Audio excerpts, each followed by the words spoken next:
Coyhaique TV presenta Hablando de Salud en la Patagonia, junto a nuestro epidemiólogo, magíster en salud pública y caballero de la Orden Cruz del Sur, Marco Acuña Briones. ¿Qué tal, amigos? ¿Cómo les va? Gusto saludarles. Bienvenidos una vez más a una nueva cápsula de Hablando de Salud en la región de Aysén, junto a nuestro epidemiólogo, don Marco Acuña. Marco, muy bienvenido, gusto saludarte. Hola, Brahim, un gusto estar acá y de saludar a los televidentes de Coyhaique TV. Como digo siempre, todo lo contrario. Gracias por invitarme a tu cápsula. Marco, hace un par de días, en nuestro matinal Buen Día Coyhaique, lanzábamos una noticia que nos salió a través de las redes sociales, que habían generado una vacuna contra el cáncer, pero algunos tipos bien concretos de cáncer. Uno creo que era el páncreas y el otro colon rectal, si es que mal no recuerdo. Ahora, ya en nuestras cápsulas y en nuestro programa en general, hemos hablado harto de cáncer, cáncer mamario, testicular, en fin. ¿Qué significa cáncer? Me gustaría que por favor si nos pudieras explicar un poco, porque cáncer de mama ubicado en la mama, cáncer testicular obviamente en los testículos, rectal, en fin, pero cáncer en sí. Ok, fíjate que esa es una muy buena pregunta para comprender qué es lo que ocurre en nuestro organismo para hablar de cáncer. En general, el cáncer son alteraciones celulares que se producen en distintos tejidos, pero que hay dos elementos que se alteran. Uno, las células aumentan en el número, ¿ya? Y aumentan en tamaño. Por eso también a los cánceres se les dice tumores, porque aumenta el tamaño. Hay una inflamación de la zona. Hay un aumento del volumen, de la zona. O sea, claro, no hay inflamación, aumento del volumen porque hay más. Hay más células. No es que sean las mismas que están abultadas, sino que hay más. Hay más células, pero también hay aumento en el tamaño. Entonces, el cáncer en el fondo es una alteración celular que se caracteriza por el aumento en el número de células, se pierde el control, aumentan desordenadamente y aumentan en tamaño. Y ahí vienen los cánceres. Y la ubicación la va dando el organismo que afecta, ¿ya?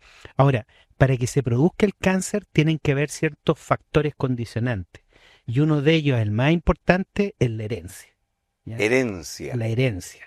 Por eso cuando hay antecedente de cáncer dentro de la familia, hay que tener ojo y tener un control dentro de la familia, sobre todo en los hijos, en los descendientes, con exámenes de salud preventivo para detectar ciertos cánceres que se repiten en la familia, ¿ya? Entonces, por un lado está la herencia, por otro lado está la exposición a radiaciones, a rayos ultravioleta. El cáncer de piel se produce por la radiación permanente, sin protección a la radiación ultravioleta.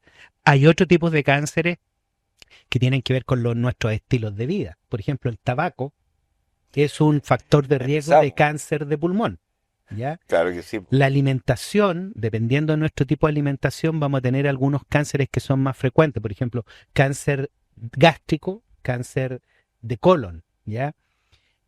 Hay factores, incluso ahí, fíjate que hay agentes infecciosos que te llevan a tener un cáncer.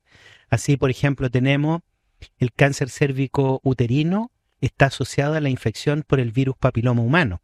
Por eso hoy día Chile cuenta con una vacunación para los niños escolares, tanto niños como niñas, para protegerlos contra esta infección por el virus papiloma, que finalmente te puede llevar a un cáncer cervicuterino, a un cáncer de pene y, dependiendo de las prácticas sexuales, incluso te puede llevar a un cáncer de lengua, cáncer de boca, ¿ya?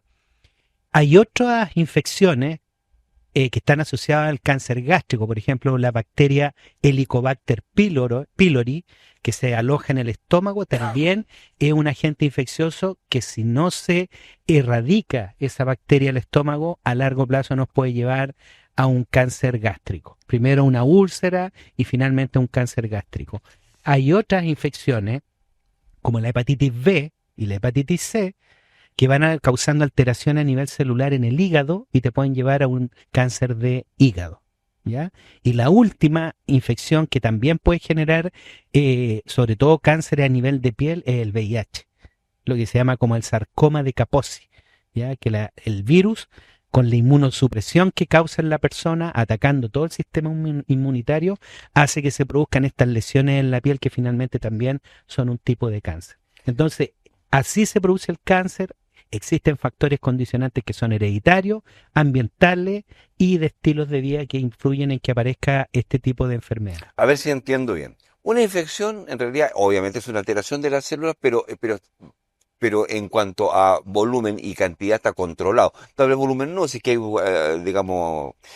Y cuando es cáncer, se descontrola la cantidad Sí. y el tamaño, ¿no? Así es. Ok, ahora, cuando uno estudia, por ejemplo, algunos desastres nucleares como el de Chernobyl, ¿cierto? Y todos sabemos la tardanza en la activación de las alarmas en este pueblo que estaba muy cerca, 30 kilómetros, en Pripyat, ¿no?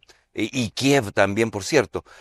Y la gente, la población se vio sometida a estas radiaciones que se produjo por la fisión nuclear. ¿Por qué el cáncer se manifestaba en ellos de manera mucho más generalizada? ¿En qué afecta la radiación a que se generen los cánceres? Se producen alteraciones a nivel del material genético, del ADN, y esas alteraciones hacen que las células pierdan el control en su estatus normal, y se producen entonces las alteraciones en número y en tamaño. Es lo mismo que pasó en Nagasaki y Hiroshima. Los efectos más importantes en los años siguientes, la década siguiente, incluso hasta 2 décadas después de Hiroshima y Nagasaki, los efectos más importantes fueron producto de cánceres. Ahora, no sé, yo me gusta estudiar bastante estos fenómenos, especialmente de los efectos nucleares, porque creo que en la fusión hay una tremenda oportunidad de energía, a diferencia de la fisión. Pero hay algo que me llama la atención. Se habla de que la zona justamente de Pripyat, que es la ciudad que se fundó para hacer estas generadoras nucleares, ¿cierto?, de electricidad, y que estaba muy cerca, unos 30 kilómetros, que tan cerca tampoco es como de aquí al Blanco, ¿no? Sí, más o menos. Más o menos, sí. Ok, entre donde estaba la planta. Bueno, toda esa zona va a quedar inhabitable durante no sé qué cantidad de años, pero creo que son como 200.000, ¿sí? Es una brutalidad. Sí. Sin embargo, hay paseos turísticos. Es decir, claro, los niveles, ¿cierto?, de radiación, obviamente, si bien están por sobre lo natural o lo normal o lo estándar, ¿cierto?, obviamente son muy inferiores a lo que hubo en su oportunidad, pero aún así son altos.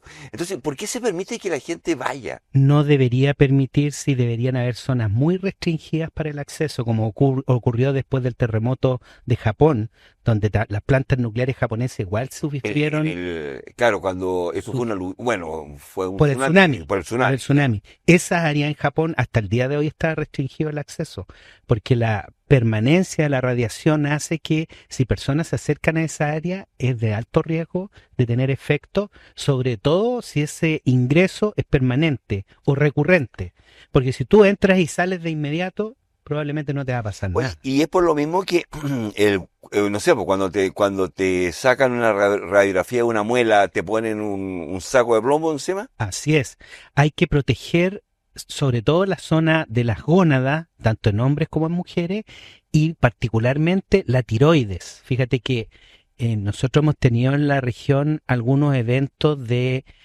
cáncer tiroideo en niños pequeños, y tiene que ver con radiación en donde no se ha protegido la zona del cuello, ¿ya? Así que para la radiación siempre hay que proteger. ¿Y cuando se saca una radiografía en el hospital, por ejemplo? Bueno, ese es un tema muy relevante porque, por ejemplo, cada año los niños pequeños hacen neumonía, y los médicos deberían chequear si el año anterior se le tomó una radiografía al niño, porque a un niño menor de 10 años no lo podemos estar irradiando todos los años. Ese es un factor condicionante negativo. Aunque sea una vez al año, ¿es así de...? No debería. Y si tú tienes la necesidad de hacer radiografía, tienes que usar todos estos protectores en la tiroides y en las gónadas para evitar efectos de la Es radiación. decir, cosa que la radiación sea localizado al lugar que me interesa estudiar. Así es. ¿Ya? Marco, Así- ok. Tenemos el tema de la radiación como uno de los factores externos de generación de cáncer. Así es. Tenemos el tema hereditario, me Sí. decías tú, ¿cierto? Y que sabemos que si nuestros padres o nuestros abuelos tuvieron alguna complicación con cáncer, ojo, hay una alerta ahí. Correcto. ¿Qué otro efecto externo hay? Mira, hay que decirlo, nosotros tenemos un factor ambiental muy negativo para producción de cáncer, que es la contaminación del aire. ¿Ya? La contaminación del aire, la quema de leña produce sustancias que aparte de quemarla, producen gases, compuestos orgánicos volátiles, carbón, unas sustancias que son cancerígenas que se llaman hidrocarburos policíclicos aromáticos, que tienen un efecto cancerígeno.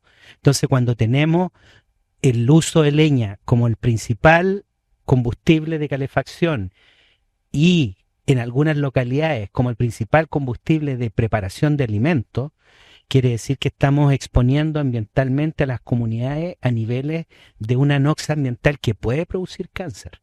¿Ya? Entonces, esta condición ambiental de contaminación que tenemos ya objetivado en las dos principales ciudades de la región, Coyhaique y Aysén, con planes de descontaminación, pero que ya sabemos que Cochrane está altamente contaminada porque ya se empezó a monitorear Cochrane. ¿Y cisne? Cisnes todavía no se ha monitoreado Cisnes, pero fíjate que el CIEP ha hecho un estudio que terminó hace poco de 7 localidades donde fueron con monitores pequeños que no tienen representatividad, Sí. pero que te dan luces de cómo está el aire, y se encontró contaminación en O'Higgins, en Castillo, en Chile Chico, a pesar de la ventolera, otras localidades hacia el norte, me parece mucho que en Puyuhuapi, y por lo tanto el Son tema... todos los lugares más encajonados, a excepción de Chile Chico. Claro, entonces ese otra nox ambiental que tenemos que puede estar teniendo un efecto en los cánceres. Marquito, el cigarrillo, ¿qué componente del cigarrillo es el canceroso? Tiene, O el cancerígeno, tiene la nicotina, la tiene, nicotina. tiene arsénico. Cuando tú ves el contenido del nicotinoso, tiene muchas sustancias que son cancerígenas. ¿Ya? Cuando hablas del nicotinoso, es la parte que se fuma, La parte que no se el fuma. filtro, digamos. Claro, el filtro lo que pretende es justamente filtrar. Claro, ¿ya? pero Pero si tú eres un fumador de 10 o 20 cigarrillos al día, el filtro no te sirve de nada. Igual, al aspirar, estás introduciendo esta sustancia a tu organismo. la gente que fuma marihuana, por ejemplo, ¿tiene el mismo problema? ¿O la marihuana de alguna manera es más pura que el cigarrillo? La marihuana no tiene tantos efectos nocivos como el cigarrillo. Desde el punto de vista cancerígeno que estamos hablando. Del punto de Para vista que cancerígeno. quede claro, digamos. La marihuana tiene efecto a otro nivel neurológico Sí, que de acuerdo, pero desde el punto de vista cáncer. de cáncer no tiene el mismo riesgo que un cigarrillo. ¿Ya?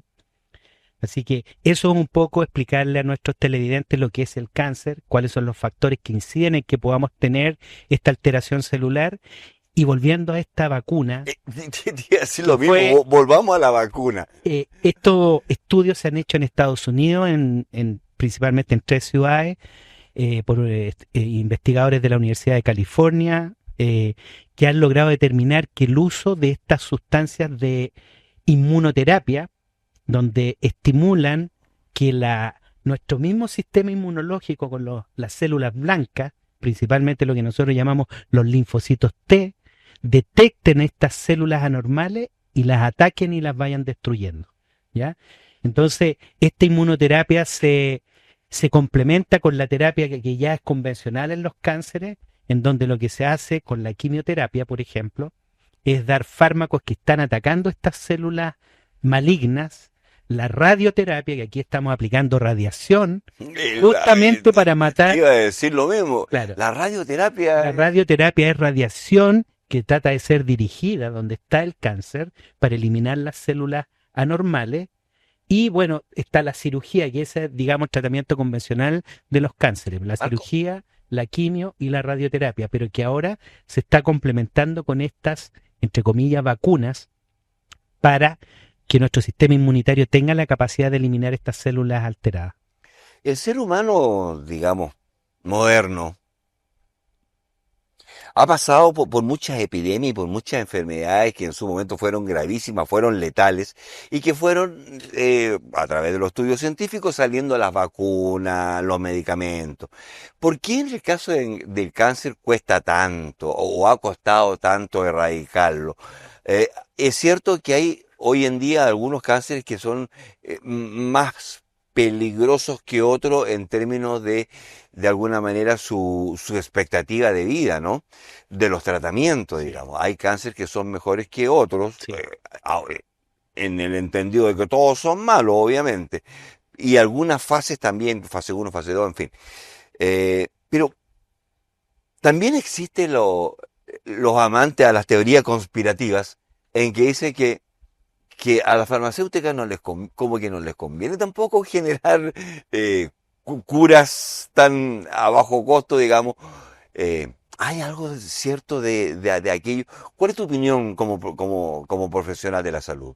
Mira, yo creo que para el tratamiento del cáncer se han hecho estudios, como dices tú, durante varias décadas, pero ha sido difícil encontrar una terapia que permita efectivamente ir eliminando las células malignas.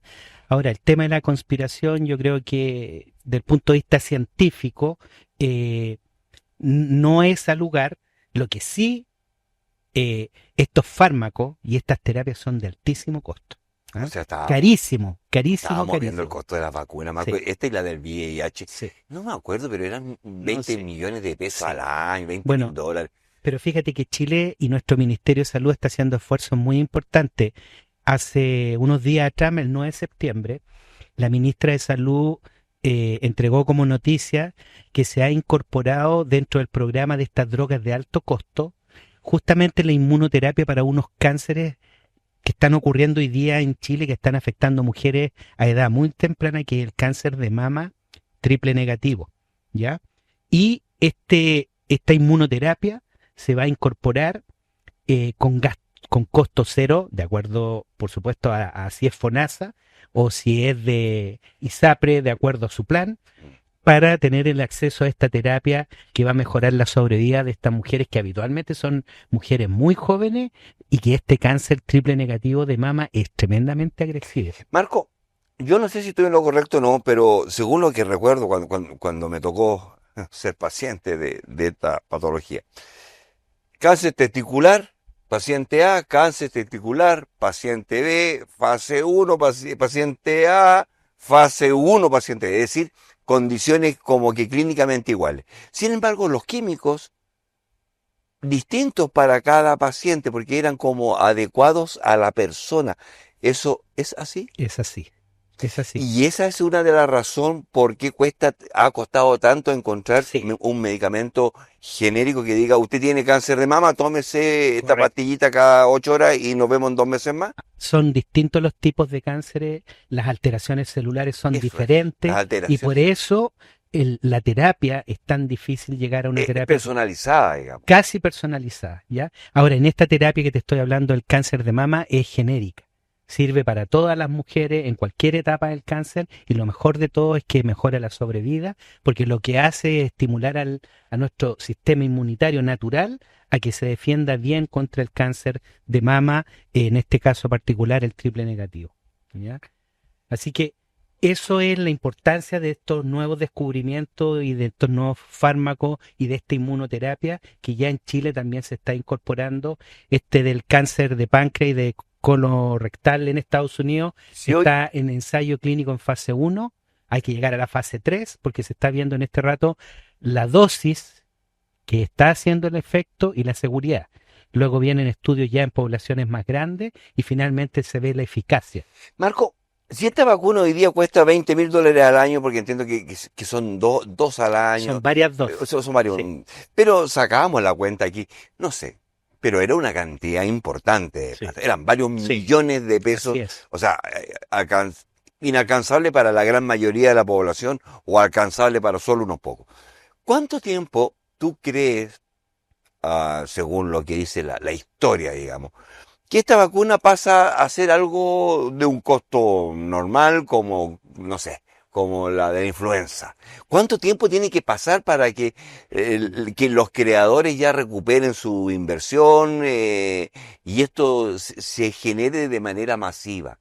O se liberen las licencias, yo no sé cómo se maneja esto. Mire, yo creo que esta inmunoterapia en Estados Unidos para estos dos cánceres, páncreas y colorectal, está en fase 1, ahora tiene que pasar a fase 2 para probar la seguridad, y la fase 3 la eficacia, y luego ya... Perdón, es una, ¿y esos dos pasos cuánto tiempo es? por lo menos 2 años más. 2 años más, ok. ¿Ya? 2 años más estamos en fase 3. Y ahí entonces se saca la licencia y se puede empezar a utilizar masivamente. Pero a esos mismos Ahí, costos no, o ya baja. no, al mismo costo que está hoy día, en ese costo altísimo. Yo estimo que para que empiece a reducirse ¿Sí? el costo tienen que pasar 15, 20 años. Y los sistemas de salud hacer las compras a escala para poder abaratar costos. Economía de escala. A economía de Marco, escala y de acuerdo a la prioridad que tenga en un país, como por ejemplo ahora, esta inmunoterapia para el cáncer de mama triple negativo se está asumiendo para entregarla a la población FONASA en forma con copago cero. Y fíjate claro, que pero alguien lo paga. lo paga el Estado. Claro. ¿ya? Pero fíjate que es limitado, porque yo estaba mirando que este año van a tener que tratar de darle tratamiento de aquí a diciembre a algunas mujeres que sean priorizadas, y ya para el 2026 tienen considerado el costo de 650 tratamientos. O sea, para el 2026 el Estado de Chile va a garantizarle a las mujeres chilenas que tengan este tipo de cáncer de mama a 650 mujeres. ¿Y cuánto, la estadística dice que al año cuántas mujeres con cáncer? Desconozco a nivel nacional la O estadística. sea, no sabemos qué porcentaje son esos 660. Así es. Marco, consulta cortita. La vacuna contra la influenza, cuando salió, cuando fue hit, cuando dijeron tenemos la solución, ¿cuánto costaba? O más o menos, ¿eran estos Lo que mismos? pasa es que la influenza la estamos usando desde principios de los 90. Ya, ¿ya? pero en su momento... Sí, pero a esa altura no me voy a acordar el precio. Por ejemplo, la COVID... Bueno, pero ¿quién es el lord aquí? No, pero es que, mira, yo me vacuno año a año desde el año 92. Marco, escúchame, en el fondo lo que quiero preguntar es, cuando ha salido en el pasado una vacuna nueva, las primeras tenían estos costos tan elevados, Sí. proporcionalmente hablando. Todas las vacunas Cuando salió son caras. eran cosas de Son reyes. Son caras. Ya lo vivimos con el COVID. Acuérdate cuando llegó la primera remesa de COVID a la región de Aysén y pasó en todo el país, tuvimos que ir a buscar las vacunas COVID al aeropuerto con la policía, Sí, me acuerdo. ¿ah? Escoltados por la policía, porque hubo algunos países en Que donde se robaban. autoridades, En los aeropuertos, ¿te acuerdas? claro, se robaban en los aeropuertos, y otros países en donde las vacunas llegaron y los primeros en vacunarse fueron las autoridades. ¿Ya? Entonces, efectivamente, una vacuna nueva, recién con su licencia y con la seguridad y eficacia, tienen un alto costo y luego gradualmente van descendiendo para que sea accesible para toda la población. Para mí fue un placer haber estado en este capítulo de Don Marco Acuña Briones, nuestro Lord. Gracias por permitirme estar aquí, Marco. Bueno, por nada, Abraham, y un cariñoso saludo a todos nuestros televidentes. Hasta pronto, gracias. Fue Hablando de Salud en la Patagonia, una cápsula junto a nuestro epidemiólogo y magíster en salud pública, Marco Acuña Briones. Gracias por su atención. Hasta pronto.